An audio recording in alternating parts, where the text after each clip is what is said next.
વડોદરામાં કોંગ્રેસના નેતાઓ વચ્ચે આંતરિક કલહ સામે આવ્યો। પ્રભારી અને શહેર મહામંત્રી વચ્ચેની વાતચીતનો ઓડિયો વાયરલ થયો। અપક્ષ ઉમેદવારના ટેકેદારને સ્ટેજ પર સ્થાનથી વિવાદ સર્જાયો છે। શહેર મહામંત્રીને સભામાં સ્ટેજ પર સ્થાન ન અપાયું અને મહામંત્રી વિજય જાદવે પ્રભારીને ફોન કરીને ફરિયાદ કરી। કોંગ્રેસમાં કાર્યકરોની અવગણના થતી હોવાનો આરોપ લગાયો છે તો મહામંત્રી અને પ્રભારી વચ્ચેની ઓડિયો ક્લિપ વાયરલ થઈ। કોંગ્રેસ નેતા નરેન્દ્ર રાવત પર ગંભીર આરોપ लगावવામાં આવ્યા। પ્રભારી બિમલ શાહે પગલાં લેવાની ખાતરી આપી છે।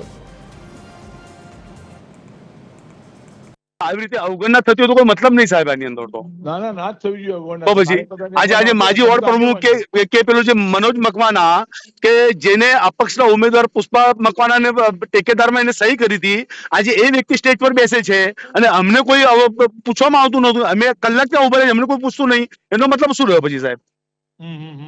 અને આ નરેન્દ્ર રાવતને શું જરૂર નહીં સમાજની સાહેબ? આ ખરેખર તમને કહી દઉં છું। તો કાલે ઉઠીને કોઈ પ્રેસ કોન્ફરન્સ કરી કરું તો પછી મને કહેતા નહીં તમે સાહેબ। આ તો યાર આ તો પક્ષના નામે એની પોતાની દુકાન ચલાવી રહ્યો છે એ વ્યક્તિ। તો તમે અચ્છા એકલા નરેન્દ્ર રાવત એકલા હતા? બીજા બધા કોઈ? નરેન્દ્ર રાવત અને પેલો બટન મેનેજ કરે છે ઉમેદવાર નતા બીજા કોઈ? બધાને જ મેં કીધું, પુષ્પા પર એને બી કીધું, પુષ્પાબેન વાઘેલાને, પેલા નિકુલ પટેલને બી કીધું। કીધું આ ભાઈ શું છે ભાઈ? તો એમણે બી તમને કેવું જોઈએ ને પેલા? આ તો કીધું, મેં એમને પણ કીધું। અરે તે કીધું બરાબર છે, પણ તમને બોલાવવાની જવાબદારી બધાની સામૂહિક છે ને। આ કાર્યક્રમ એક જણનો ઓછો હતો। હા, યસ ના તો પછી તો ભાઈ સાહેબ વાત એવી થાય છે કે નરેન્દ્ર રાવતની સામે કોઈની પીપોળી વાગતી નથી અને શહેર મહામંત્રી કરી અમારી અવગણના થાય। અત્યારે જે પ્રમાણે તે દિવસે જે મિટિંગ હતી અને મિટિંગનું સંચાલન સમીર બટન અને નરેન્દ્ર રાવત બંને જણ કરતા હતા અને જે પ્રમાણે આપણે એને મનોજ સિંગરને જે સ્ટેજ પર ચડાવવામાં આવ્યો, હું તો ખરેખર કહું છું આના માટે પ્રમુખ પણ એટલો જવાબદાર છે કે એને કયા ઇન્ટરેસ્ટલી એને સ્ટેજ પર ચડાવ્યો। આજે અમે આટલું બધું યોગદાન આપી રહ્યા છીએ, શહેર મહામંત્રી છે કે તમારી સામે ઊભા છે અને અમને અમારી અવગણના કરવામાં આવે। અને સાથે સાથે તમને કહી દઉં, આ અવગણના મારી એકલાની નથી, આ અવગણના પક્ષની છે અને સાથે સાથે અમારા મહારાષ્ટ્રીયન સમાજની છે।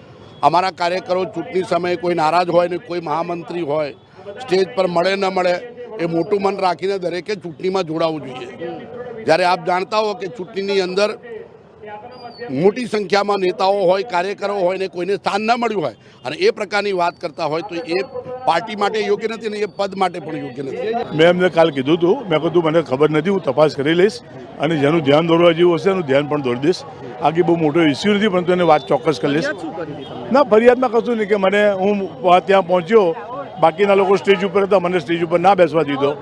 મેં કીધું સારું, હું તપાસ કરીને જેને પણ સૂચના આપવા જેવી હશે બીજી વખત આવી ભૂલ ના થાય પ્રયત્ન કરીશું।